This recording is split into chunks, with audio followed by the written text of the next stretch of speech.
Hello, എല്ലാവർക്കും നമസ്കാരം. ഇന്നും എൻ്റെ ഹൈഡ്രോപോണിക്സിൻ്റെ വിശേഷം തന്നെയാണ്. ഇന്നത്തെ വിശേഷം ഒരു പ്രത്യേകതയുണ്ട്. കാരണം ഞാനിങ്ങനെ കുറേ കാലങ്ങളായിട്ട് ചെടിയൊക്കെ വെക്കുന്നുണ്ട്, ചെടി വളരുന്നുണ്ട്, ഓക്കെ, ഞാൻ ഹാപ്പിയാണ്. പക്ഷേ എൻ്റെ വിദേശത്തുള്ള കുറേ സുഹൃത്തുക്കൾ പറഞ്ഞു, നമ്മുടെ ചെടികൾ വെക്കുമ്പോൾ ഹൈഡ്രോപോണിക്സിലാണെങ്കിൽ ശരി, അല്ലെങ്കിൽ മണ്ണിലാണെങ്കിൽ ശരി, അത് പ്രൂൺ ചെയ്താൽ മാത്രമാണ് കൂടുതൽ ഈൽഡ് ഉണ്ടാവുള്ളൂ. അതേതാണ്ട് സത്യമാണെന്ന് എനിക്ക് മനസ്സിലായി. കാരണം ഇപ്പോൾ ഇവിടെ നോക്കി, ഇവിടെ ഞാൻ കുറേ തക്കാളി നട്ടിട്ടുണ്ട്, ഞാൻ പ്രൂൺ ചെയ്തിട്ടില്ല. അതിങ്ങനെ മുകളിലിട്ട് പൊങ്ങിപ്പോയി. കാര്യം കുറേ പൂവൊക്കെ ഉണ്ടാവുന്നുണ്ട്, പക്ഷേ ഇതിൻ്റെ ലിമിറ്റുണ്ട്, ഇതിനകത്ത് കായ ഉണ്ടാവുന്ന ലിമിറ്റുണ്ട്. പക്ഷേ ഇത് പ്രൂൺ ചെയ്തായിരുന്നെങ്കിൽ, കൃത്യമായി പ്രൂൺ ചെയ്തായിരുന്നെങ്കിൽ ഇതിൻ്റെ ചോട്ടിൽ നിന്ന് തന്നെ നിറയെ ബ്രാഞ്ചുകൾ ഉണ്ടാക്കണേ. ഓരോ ബ്രാഞ്ചിലും നമുക്ക് നിറച്ച് കായ ഉണ്ടായിക്കൊള്ളണം. പിന്നെ നമുക്കൊക്കെ ഒരു പ്രശ്നമുണ്ട്, ഈ വളർന്നു നിൽക്കുന്ന ചെടി ഒന്ന് കട്ട് ചെയ്യാനുള്ള ഒരു ധൈര്യക്കുറവ്. അത് എനിക്കുമുണ്ട്, എല്ലാവർക്കും ഉണ്ട്, എനിക്കുമുണ്ട്. പക്ഷേ എന്തായാലും വേണ്ടില്ല, ഞാൻ ഇത്തവണ അത് ഒരു നല്ല ധൈര്യം അവലംബിച്ചുകൊണ്ട്, കാരണം എൻ്റെ കൂട്ടുകാരുടെ സപ്പോർട്ടോടുകൂടി ഞാൻ ഒന്ന് പ്രൂൺ ചെയ്യാൻ നോക്ക്, ഇപ്പോൾ കറക്റ്റാണ്. ഇതിനോടും കുറച്ചുകൂടെ മുമ്പ് ചെയ്യേണ്ടായിരുന്നു, ഞാൻ കുറച്ച് വൈകിപ്പോയി. അതായത് എനിക്ക് 2 ബ്രാഞ്ച് നല്ല പക്ക ബ്രാഞ്ച് ഉണ്ടായിരുന്നു. അപ്പോൾ എനിക്ക് ആ പ്രൂൺ ചെയ്യാനുള്ള ധൈര്യക്കുറവൊക്കെ പോയി. ഇതുണ്ടോ, അപ്പോൾ ഇതെല്ലാവർക്കും ചെയ്യാവുന്നതാണ്. അപ്പോൾ ഇനി ഇവിടുന്ന് 2 ബ്രാഞ്ച് ഉണ്ടാവും. അതുപോലെ ഞാൻ തക്കാളിയിലും ചെയ്തിട്ടുണ്ട്. അതുപോലെ ഇത് തക്കാളി ചെയ്ത് നോക്കുക. ഇതൊക്കെ ടെസ്റ്റാണ് കേട്ടോ.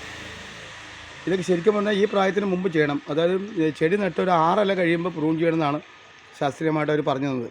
എന്തായാലും ഞാൻ കുറച്ച് വൈകിപ്പോയി, പഠിക്കാൻ വേണ്ടിയിട്ട് വൈകിപ്പോയി. എന്തായാലും ചെയ്തു. ഇപ്പോൾ എനിക്ക് ധൈര്യം കിട്ടി, ഏത് ചെടിയും മുറിക്കാനുള്ള ധൈര്യമുണ്ട്. ഇത് കാണിച്ചാൽ അടുത്തൊരു മുളക് കാണിച്ചത് ഉണ്ടോ, ഇത് റീസെൻ്റ് ചെയ്ത് 4-5 ദിവസമായിട്ട് ചെയ്തിട്ടുള്ളൂ. കണ്ടോ, നല്ല ബ്രാഞ്ച് വന്നിട്ടുണ്ടോ. അപ്പോൾ നമുക്ക് ധൈര്യമായിട്ട് ചെയ്യാം. അപ്പോൾ ഞാനത് പ്രൂൺ ചെയ്യാൻ വേണ്ടി കുറേ ചെടികൾ വെച്ചിട്ടുണ്ട്. ഇതെല്ലാം പ്രൂൺ ചെയ്ത് പഠിക്കാൻ വേണ്ടി വെച്ചതാണ്. ഇതൊക്കെ പ്രൂൺ ചെയ്യുന്ന സമയത്ത് നാളെ ഞായറാഴ്ച ഇതെല്ലാം പ്രൂൺ ചെയ്യണം. അപ്പോൾ ഇതിൻ്റെ വ്യത്യാസം നമുക്ക് കൃത്യമായിട്ട് കിട്ടും. അപ്പോൾ നമുക്ക് കൂടുതൽ ഈൽഡ് ഉണ്ടാക്കാൻ പറ്റും. കാരണം ഈ ഒരു ബ്രാഞ്ച് വെറുതെ ഇങ്ങനെ നേരെ മേളിയിട്ട് പോയി അതിൻ്റെ തുമ്പത്ത് ഒരു 3-4 തക്കാളി ഉണ്ടാവുള്ളൂ.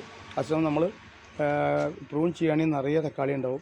നമുക്ക് നല്ല ഇഷ്ടമായ ബ്രാഞ്ചുകൾ ഉണ്ടാകും. ഓരോ ബ്രാഞ്ചിലും നമുക്ക് തക്കാളി ഉണ്ടാവും.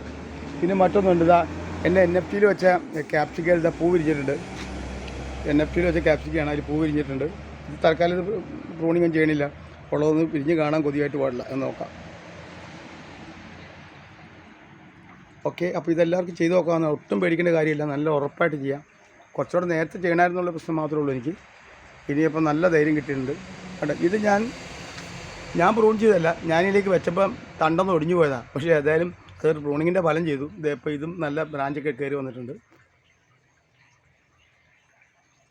Okay, thank you.